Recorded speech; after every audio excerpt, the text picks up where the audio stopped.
This is the free motion quilting tutorial for Tangled Snakes. This design is stitched by first coming up with a long, thin, skinny shape, come to a point, and then echo back down, leaving around maybe a half an inch between the lines of stitching.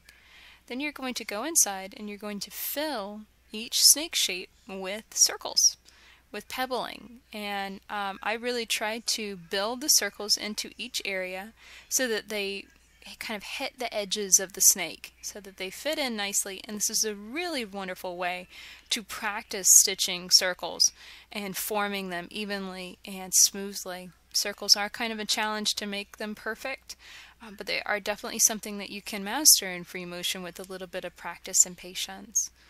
So you can see that this is fairly time consuming getting it all the way down, but that already there's a lot of beautiful thread buildup happening all around the snake shape.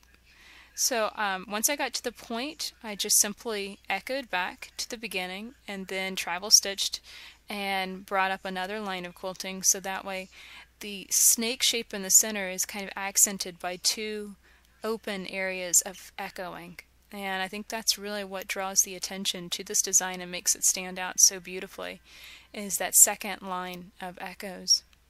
So here I've started another snake shape and again filled it in with circles. The biggest challenge with this design will not be in stitching it itself, but in filling in the weird areas, because as you can see, it can get quite tight and quite intricate very quickly, just trying to fill this in and make it look consistent with the rest of the design and not have too many really itsy bitsy tiny circles or too many itsy bitsy tiny snake shapes.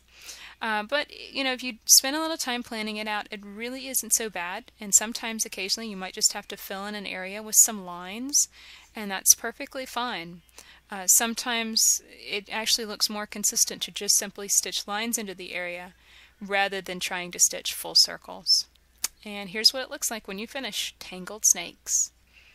For over 200 videos on free motion quilting, check out daystyledesigns.com.